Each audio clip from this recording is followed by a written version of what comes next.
warahmatullahi ta'ala wabarakatuh. Alhamdulillahi rabbil alamin wa kafa. Summa salatu wassalamu ala sayyidina Muhammadin Mustafa wa ala alihi wa ashabihi ahli sidqi wal wafa amma ba'du. Biridwa'illahi ta'ala wa li syafa'ati rasulillah wa ala kulli niyatin salihah wa ala kulli man nawaw bihi salafun salihun ajarna wa jarakumullah. Al-Fatihah. A'udzu billahi minasy syaithanir rajim. Bismillahirrahmanirrahim. Alhamdulillahi rabbil alamin arrahmanir rahim maliki yaumiddin. Iyyaka na'budu wa iyyaka nasta'in ihdinas siratal mustaqim siratal ladzina an'amta 'alaihim ghairil maghdubi 'alaihim waladdallin. Amin. Qala al-mu'allif rahimahullah ta'ala wa nafa'ana bihi wa bi 'ulumihi wa 'addana bi asrarihi wa a'ana 'alaina bi barakatihi. Amin amin amin amin ya rabbal alamin. Hadirin hadirat jemaah salat maghrib Masjid Jabal Nur yang mudah-mudahan senantiasa dirahmati dan diridhai Allah Subhanahu wa taala. Alhamdulillah, puji syukur kehadirat Allah pada malam ini, malam Sabtu, kita dipertemukan kembali dalam kajian rutin kita Mukhtarul Ahadits, hadis-hadis pilihan sampai pada hadis 388. Baik. Bismillahirrahmanirrahim. Ala unabbiukum bi afdalin min darajatis siyam was salati was sadaqah. Kata Nabi, maukah kamu aku beritahukan bi afdalin, dengan amal yang paling utama. Amal yang paling utama lebih tinggi, ya, min darajatis siyam, dari amal puasa, was sholati, dan sholat, was shadaqati, dan shadaqah. Jadi Nabi memberikan informasi, ya, kepada para sahabat, mau nggak kamu saya kasih tahu satu amalan yang kualitasnya derajatnya lebih utama daripada orang berpuasa atau amalan puasa dan amalia sholat dan sedekah. Lalu apa kata sahabat? Qalu, mereka berkata, bala, iya wahai Rasul, maulah. Gitu, maulah kata para sahabat. Lalu kata Nabi, qala, bersabda Nabi, islahu dzatil baini. Yang pertama itu amalan yang lebih baik dari nilai puasa, sholat, dan sedekah, itu apa? Islahu dzatil baini, yaitu memperbaiki, islah, memperbaiki hubungan di antara sesama. Gitu ya. Berarti kurang lebih kesimpulannya, orang yang apa? Yang mempunyai amalan terbaik itu orang yang nggak punya banyak musuh dalam hidup. Gitu ya. Walaupun punya musuh, tapi segera diperbaiki hubungannya. Bukan bermusuhan terus-menerus sampai permusuhannya itu dibawa mati, seperti yang dicontohkan oleh siapa? Oleh Abu Lahab. Oleh Abu Jahal. Abu Jahal itu apa? Dia mengobarkan permusuhan kepada baginda Nabi Muhammad SAW sampai akhir hayatnya. Itu sampai akhir hayat. Ini maka kemudian Abu Jahal diberikan gelar oleh Nabi itu sebagai Fir'aun Mekah. Fir'aunnya Mekah. Ya, Fir'aunnya Mekah itu namanya Abu Jahal. Kalau Fir'aunnya Musa dan Harun, ya Fir'aun. Itu termasuk ya manusia paling tahu disebut tagut dalam Al-Quran.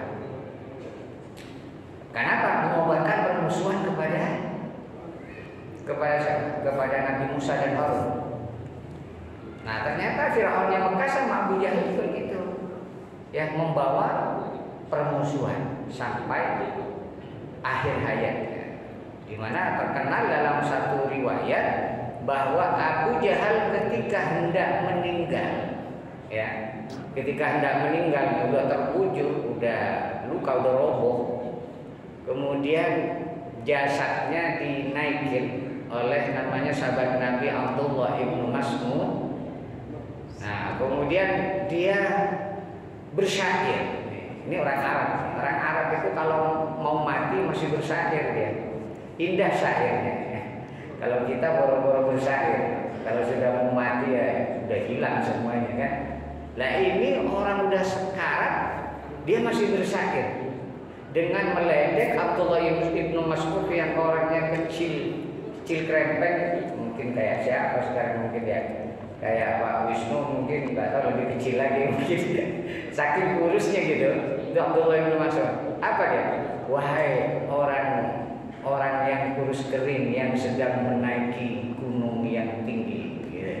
Jadi ngeledek Abdullah ibnu Mas'ud pada saat kematiannya. Wahai orang yang laki-laki yang kurus kering yang sedang menaiki bukit yang besar, yang tinggi. Maksudnya dirinya Abu Jahal itu kan tinggi besar ya. Aku berpesan, sampaikan beliau salami ila akhika, sampaikan salamku kepada saudaramu itu, kepada teman, kepada kekasihmu itu, yaitu Muhammad. Sebelum kau membunuhku, sampaikan salamku kepada siapa? Sahabatmu, kekasihmu Muhammad itu. Kata Abdullah ibnu Mas'ud, apa salamnya? Apa salam? Begini, sampaikan padanya bahwa orang yang paling aku benci dalam hidupku sampai saat ini, sampai kematianku ini adalah dia. Itu ya, hebat, masih mau mati, Bapak menyampaikan pesan kebencian Abu Jahal. Nah, terus habis itu dipenggal kepalanya oleh Abdullah ibnu Mas'ud, diseret, dibawa ke Nabi Muhammad SAW. Tapi Nabi rupanya udah tahu. Wahai Abdullah ibnu Mas'ud, apa ada pesankah dia buat saya? Dia udah tahu rupanya ada Nabi. Apa katanya? Dia berkata bahwa orang yang paling dibenci dalam hidupnya sampai kematiannya itu adalah panjenengan, adalah engkau wahai Rasulullah. Apa kata Nabi ya pada saat itu setelah mendengar pesannya Abu Jahal itu? Pesannya begini, Fir'auni hada asyaddu min Fir'auni Musa wa Harun. Fir'aunku ini, Fir'auni maksudnya Abu Jahal ini, itu lebih buruk dari Fir'aunnya Musa dan Harun. Coba, kenapa kok Abu Jahal dikatakan lebih buruk oleh Nabi itu dari Fir'aunnya Musa dan Harun? Karena Fir'aunnya Musa dan Harun pada saat dia mau mati udah tenggelam, itu sempat ingin bertaubat dia. Sempat ingin bertaubat, ingin beriman, amanna bi Rabbi Musa wa Harun. Cuman malaikat Jibril keburu gedek, diinjak kepalanya. Enak aja dari awal dari ini memusuhi Nabi Musa, giliran mau mati bertaubat diinjak oleh malaikat Jibril. Sedangkan Abu Jahal sudah mau mati, bukannya malah bertobat, malah menyebarkan permusuhan. Jadi orang-orang yang bisa disimpulkan, orang yang menyimpan permusuhan sampai akhir hayatnya, ya kurang lebih bisa masuk ke golongan Bani Abu Jahal. Jangan sampai, jangan. Paling tidak ya harus dimaafkan dalam hati. Oke. Jadi amalan yang paling utama apa kata? Melebihi derajat puasa dan sholat dan sedekah itu apa? Memperbaiki hubungan. Ya, antar sesama. Kata memperbaiki hubungan antar sesama ini ya bisa dengan keluarga, ya, dengan apa? Sekolah keluarga, kekerabatan, dengan tetangga, dengan teman dan lain sebagainya. Islah. Nah, kalau dalam Al-Quran itu disebut apa ya? Wal afina anin nas, wal afina anin nas, memaafkan antar sesama manusia. Itu disebut di situ anin nas, memaafkan sesama manusia, tak terkecuali manusia itu siapa? Mau kafir, mau Yahudi, mau Nasrani, ya, ya tetap kita diperintahkan untuk memaafkan selama dia tidak misalnya apa namanya melakukan permusuhan terhadap agama kita, apalagi sampai mengusir ya dari negeri kita, dari tempat kita. Nah, kenapa kok islahu dzatil bain, memperbaiki hubungan sesama itu bisa dianggap sebagai amalan yang paling utama, lebih utama daripada derajat puasa, sholat dan sedekah?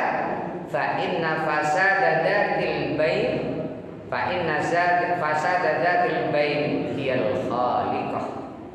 Karena rusaknya hubungan antar sesama itu ya bisa al-khaliqah. Al-khaliqah itu bisa membinasakan. Bisa membinasakan itu apa ya? Ya merusak, bisa saling membinasakan, saling menghancurkan, artinya tidak membawa maslahat bagi kehidupan manusia. Ini penting ya.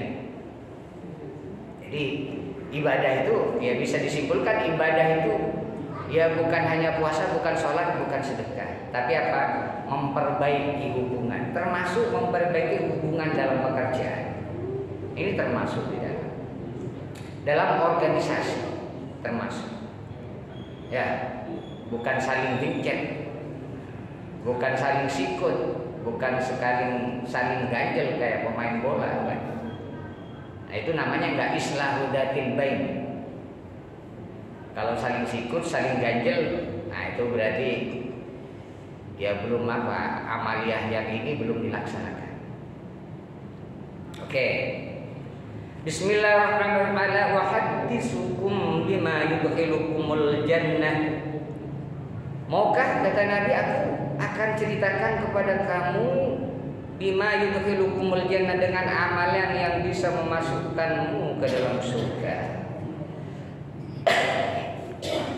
Satu, apa kata Nabi? Dorbun bisayf.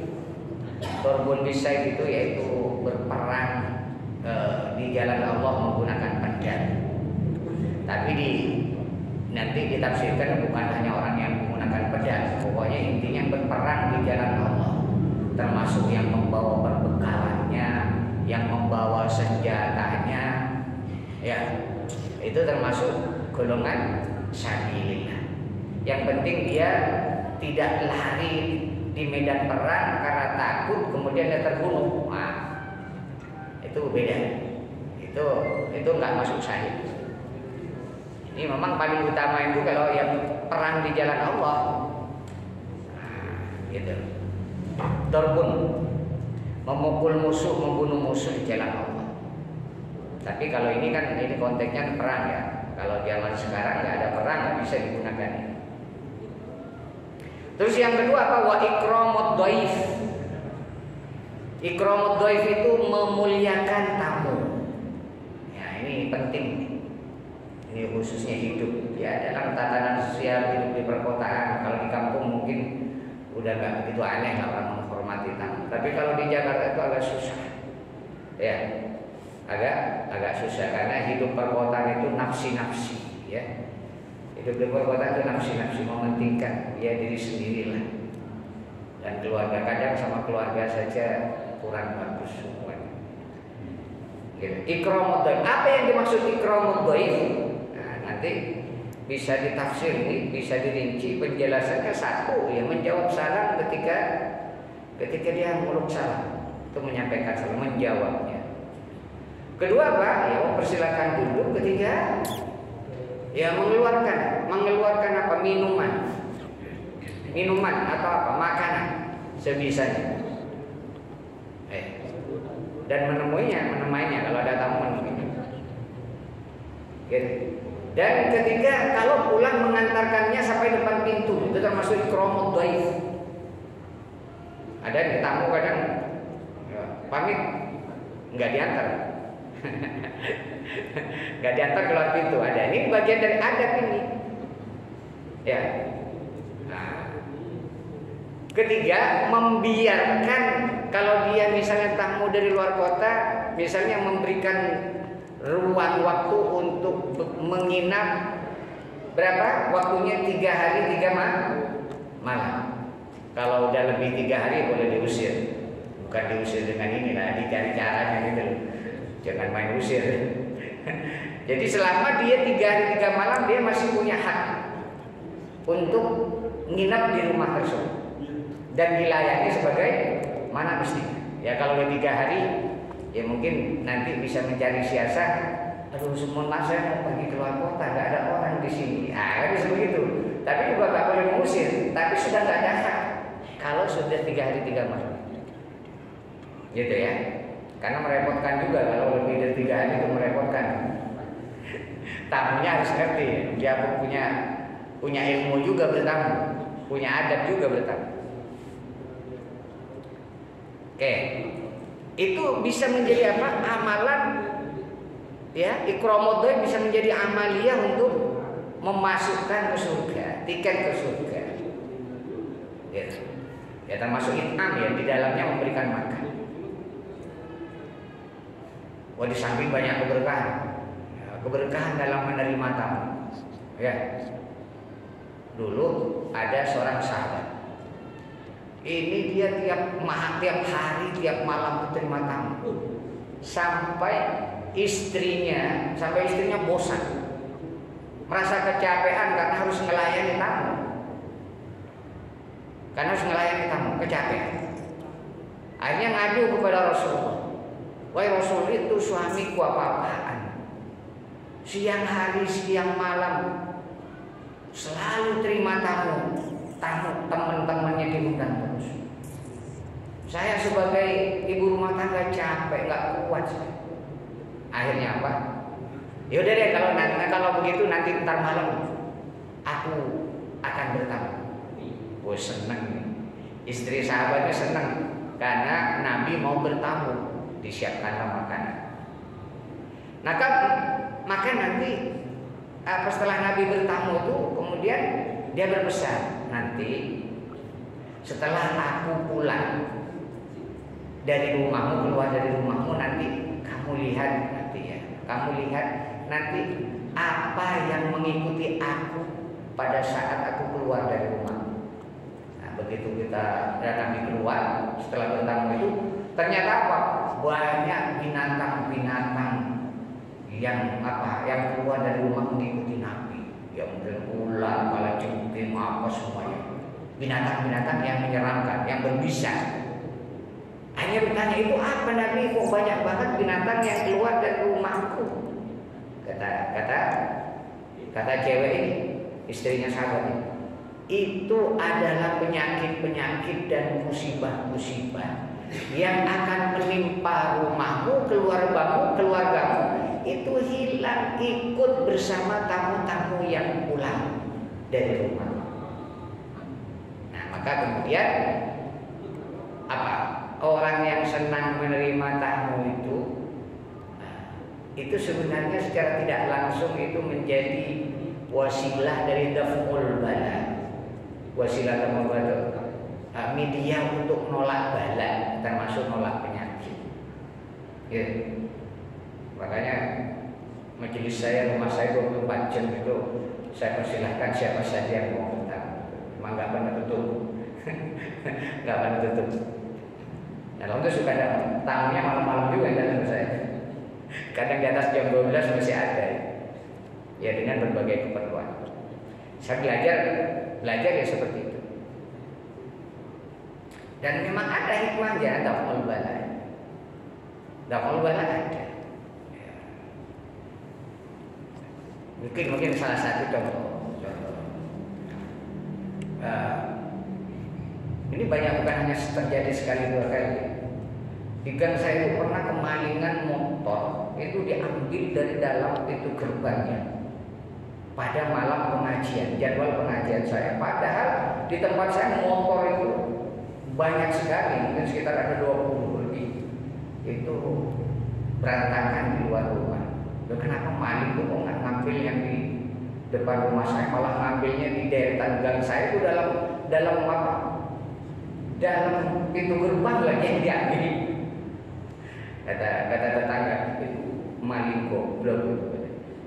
Malah ngambil yang susah, yang di depan gak diambil. Nah, itu mungkin bagian dari daf'ul bala. Tapi nggak ketangkap, Pak. Hah? Tapi nggak ketangkap malingnya. Nggak ketangkap, yang orang punya orang yang di itu. Pintar malingnya, Pak. Pintar. Ini termasuk yang di sini nih. Kemudian punya jamaah saya kemarin tuh ada hilang di sini. Iya. Padahal di tempat saya ditinggal tidur sama orangnya. Kagak hilang. Lo di sini tinggal sholat hilang. Berarti lebih berkah rumah saya dari masjid ini. Nah, ini saya saran Pak Haris, itu dikasih lampu di pojok itu, kasih lampu. Memang gelap. Pas saya lihat kemarin rekamannya, ternyata emang nggak kelihatan waktu pembobolannya. Nggak kelihatan, ini dia kelihatan pas pulangnya doang. Waktu pembobolannya nggak kelihatan. Ya karena emang nggak ada CCTV-nya, nggak di pojok ya. Di pojok tuh. Kok bisa nggak terekam? Jadi yang terekam tuh pas keluarnya di sininya, yang pas kan ditaruh pojok situ bekas bulu tangkis. Nah itu nggak ketahuan. Nah itu kan sudah terlalu banyak terjadi di masjid ini, kehilangan motor. Ya biar itu untuk membangun ini juga bahwa ya jangan sampai ada ini diburu pada jabal gitu.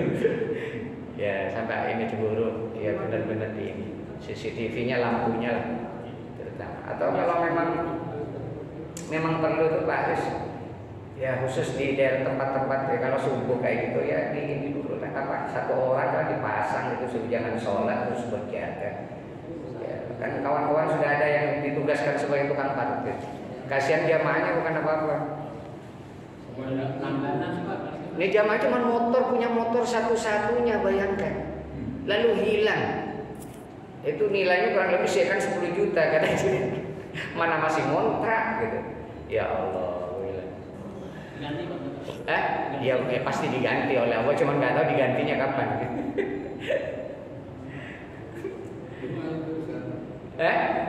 Berapa kali yang kehilangan itu kita persyaratan sel-sel itu menggunakan kunci ganda. Iya sih. Itu salahnya. Memang biasanya bawa. Ya mungkin dia nggak kepikir mampir di masjid ini karena di tempat saya itu memang nggak pernah ada yang diganda gitu kan. Sudah keliaran aja begitu. Itu sampai pagi di tempat saya itu sampai pagi anak-anak tidur nginep gitu situ. Nggak tahu itu Mas Bayu yang jagain kali. Mas Bayu pulang duluan, kemana mau jaga dia. Habis ngaji langsung pulang ke rumahnya tidur gitu. Piaraannya Mas Bayu. Tapi saya bilang dia ngaji itu udah hampir berapa? Udah 5 tahun lebih itu. Kalau tidur memang orangnya nggak apa ya, memang nggak terkontrol. Walaupun di masjid, di majelis tidur, begitu udah mulai assalamualaikum tertidur. Tapi anaknya cerdas, ngerti. Walaupun tertidur ya sampai selesai ngerti, nyambung kalau dia ngomong masalah bab yang dibahas. Anaknya. Sampai sholat subuh. Nah di sini nggak tahu nih, di sini dia tidur apa nggak habis sholat? Nah dulu kali. Oh berarti tertidur dia, jadi dia tertidur juga dia tuh. Allah sorry. Ya maka anaknya ya nggak tahu ya, lu kan tertidur. Jadi ustadz, dia seorang ustadz itu, kasihan juga. Saya mau ganti nggak punya duit, saya bilang gitu. Ini saya bantu biar diganti oleh Allah nanti.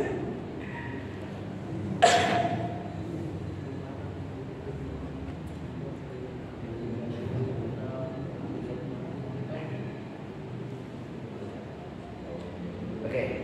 Bismillahirrahmanirrahim. Nah, itu ya ikramud dhaif. Ya, memuliakan tamu. Jadi memuliakan tamu itu ya satu, selain mendatangkan keberkahan dengan datangnya tamu, pulangnya itu membawa bala, membawa penyakit. Sahibul bait ya, itu dibawa oleh apa? Tamunya. Itu bukan berarti balanya pindah ke tamu, bukan.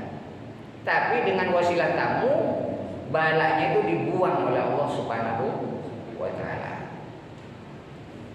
Terus yang ketiga, wahtimamun bimawaqitis shalah. Termasuk memperhatikan waktu-waktu sholat. Nah, ini juga menjadi sarana tiket surga itu memperhatikan waktu-waktu sholat. Artinya apa? Menjaga waktu sholat. Insya Allah kalau yang di sini udah aman semua ya, karena udah sholatnya sudah tepat waktu semua. Apalagi yang sudah pensiun ini, masya Allah mantap ya. Udah dapat satu tiket menuju surga kan. Kalau yang masih muda-muda kan Mas Bayu, saya nggak yakin bisa mau itu sholat. Kalau yang sepuh-sepuh aku yakin, ya kan sudah lebih banyak waktunya di rumah, gitu kan. Terlalu kalau nggak bisa jaga sholat, ya kan. Udah pensiun, duduk manis di rumah, rezeki diantar oleh Allah, nggak mau jaga. Wah, kualat. Oke, terus yang keempat adalah wa isbahut tuhur fil lailatil qarah wa itmamit wa it'amut ta'am ala hubbi. Jadi isbahut tuhur itu menyempurnakan bersuci, atau maksud menyempurnakan wudu lah. Ya, menyempurnakan wudu pada malam-malam yang dingin. Wah, ini di sini enggak ya, enggak ada, berarti di sini enggak pernah dingin. Mungkin yang hidup di puncak, ya ini puncak kalau bangun malam tuh males kena air. Nah itu kalau bisa wudu itu tiket surga. Kalau di sini mah enggak ada itu dalam. Kecuali yang punya penyakit kerennya, yang udah punya penyakit apa, badan kurang ini takut kena air. Itu bisa kan? Wa it'amut ta'am. Itu tiket surga. It'amut ta'am, memberikan makan ala hubbi, ya, atas makanan yang disukainya. Yang berikan makan kepada tamu atau kepada siapa yang menjadi kesukaannya. Misalnya hobinya nasi padang, ya berikanlah makanan nasi padang atau belikanlah dia nasi padang. Jangan dia memang orang ini teman ini biasa senang makan nasi padang, beli nasi warteg. Oh, itu enggak menjadi apa namanya wasilah, itu wasilah tiket surga. Ya, jadi wasilah tiket surga itu berikan makan sesuai kesukaannya. Gitu ya.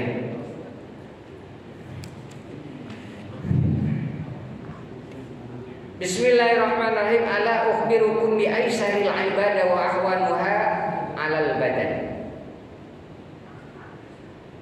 Maukah kamu aku berikan informasi, beritahukan bahwa ada ibadah yang sangat mudah, enteng dan sangat ringan kepada badan.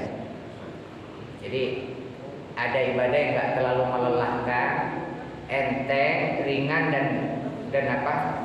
Tidak membuat capek. Nah, kalau sholat itu kan membuat capek, puasa membuat capek, kan gitu kan? Apalagi ya sedekah sama juga, sedekah itu kan harus mengeluarkan harta, itu membuat capek juga, gitu kan? Karena hasil dari pekerjaan. Tapi kata Nabi ada ibadah yang sangat mudah dan enteng ke badan, nggak membuat capek badan. Apa itu? As-sumti yaitu diam, wa husnul khuluq, dan termasuk apa? Husnul khuluq. Husnul khuluq itu berakhlak baik. Nah, apa yang dimaksud diam? Diam ini adalah yang dimaksud diam dari hal-hal yang tidak dari pembicaraan-pembicaraan yang lawa, yang sia-sia. Diam dari pembicaraan-pembicaraan yang fasik. Diam dari ghibah, pembicaraan yang mengandung ghibah, mengandung kebohongan. Nah, diam yang seperti ini disebut apa? Ad-dahr. Diam itu adalah emas. Diam dari itu adalah emas. Tapi kalau dalam kebaikan apakah boleh diam? Enggak. Nah, maka nanti ada berbicara yang bisa menjadi berlian. Di satu sisi diam itu bisa menjadi emas, tapi di satu sisi berbicara itu bisa menjadi berlian. Kalau pembicaranya itu mengandung apa? Nasihat, mengandung mau'idhah, mengandung pencerahan, gitu. Itu.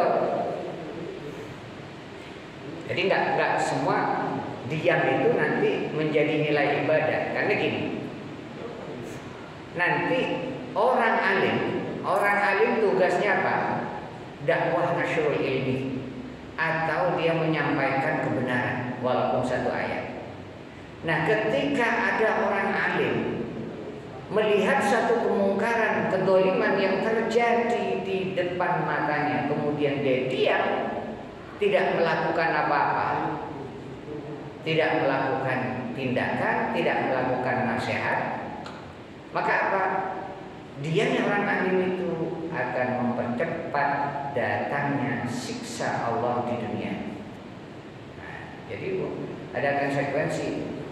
Jadi musibah-musibah yang terjadi menimpa dunia pada keseluruhan itu akibat diamnya orang alim.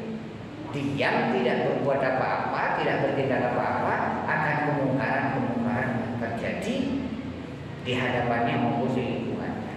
Jadi berat jadi orang alim, orang ngerti hukum berat. Enggak bunyi salah, bunyi dimusuhin kadang. Tidak berbunyi, ya kena sanksi penalti dari Allah. Kalau terlalu cerewet di lingkungan masyarakat, dimusuhin oleh masyarakat. Betul kan gitu? Itu fakta itu. Itu fakta. Ya, Nabi mengalami seperti itu. Nabi dulu ketika sebelum diangkat jadi Rasul, sebelum diangkat jadi Nabi, semua masyarakat jahiliyah kaum kafir Quraisy itu cinta kepada Rasulullah, takdim kepada Rasulullah. Nggak ada yang memusuhi Rasulullah, karena Rasulullah itu tidak pernah dikenal punya kesalahan apa. Dia dikenal seorang al-amin, jujur. Tapi begitu Rasulullah diangkat jadi Rasul, jadi Nabi dan Rasul apa? Akhirnya orang-orang yang tadinya dia akhirnya berubah memusuhinya, termasuk dari kalangan keluarga. Nah itu resikonya jadi pendakwah, gitu. Nah, kalau jadi orang alim, ahli ibadah saja itu aman,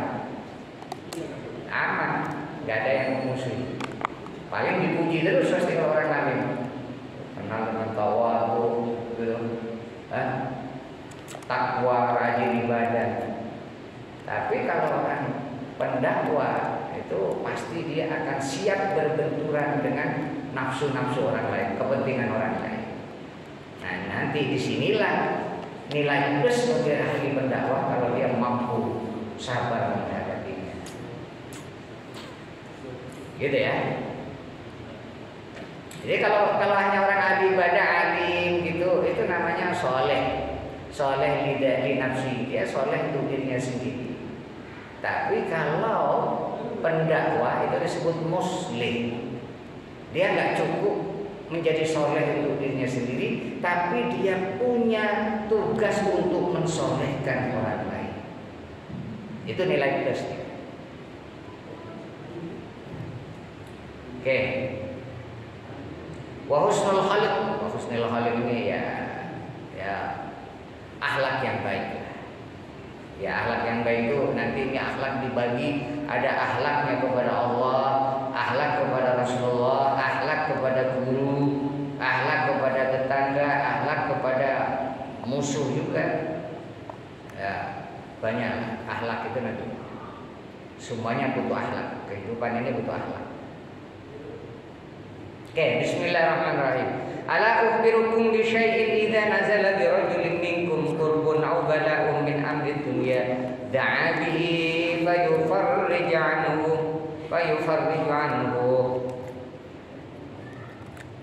Maukah kalian aku akan ajarkan kepada kalian, kata Nabi, kalau kalian ditimpa suatu bencana, musibah, cobaan dari urusan dunia ini, lalu kemudian berdoa dengan doa ini, maka fayufarriju anhu, Allah akan membebaskan musibah-musibah itu. Allah akan membebaskan musibah itu dengan sebab doa tersebut. Allah akan hilangkan musibahnya. Apa itu? Doa apa itu, kata Nabi? Ini yang disebut doa Dinnun. Doa Dinnun, yaitu doanya Nabi Yunus ketika berada dalam perut ikan siapa? Dinnun, ikan paus. Namanya Annun, Dinnun. Nah, ini doa yang sebenarnya kalau boleh dibilang ini doa apa namanya? Ya, pembuka lockdown. Jadi Nabi Yunus itu pernah kena lockdown dalam perut ikan. Sehingga Nabi Yunus itu disebut dalam Al-Quran mengalami zulumatun salas, 3 kegelapan. Satu, gelapnya dalam perut ikan. Kedua, gelapnya dalam dasar lautan. Yang ketiga, gelapnya malam. Wakilah dalam sebuah riwayat itu Nabi Yunus itu berada dalam kegelapan, 3 kegelapan. Itu yang mengatakan 7 hari 7 malam, ada yang mengatakan 40 hari. Bayangkan, kalau kita kira-kira masih ada harapan kan? Kalau sudah berada dalam perut ikan, kayaknya nggak yakin.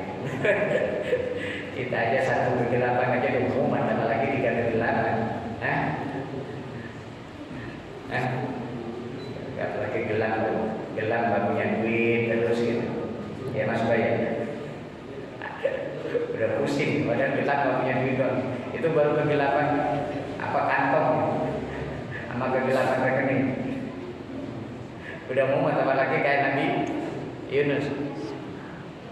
Apa doanya ini? Doanya, la ilaha illa anta subhanaka inni kuntu minadh dhalimin. Ini hafal. La ilaha illa anta subhanaka inni kuntu minadh dhalimin. Jadi kalau setiap berdoa baca ini, selipkan ini lah. Baca berapa kayak 3 kali. Gitu, 3 kali. Sampai gini, Allah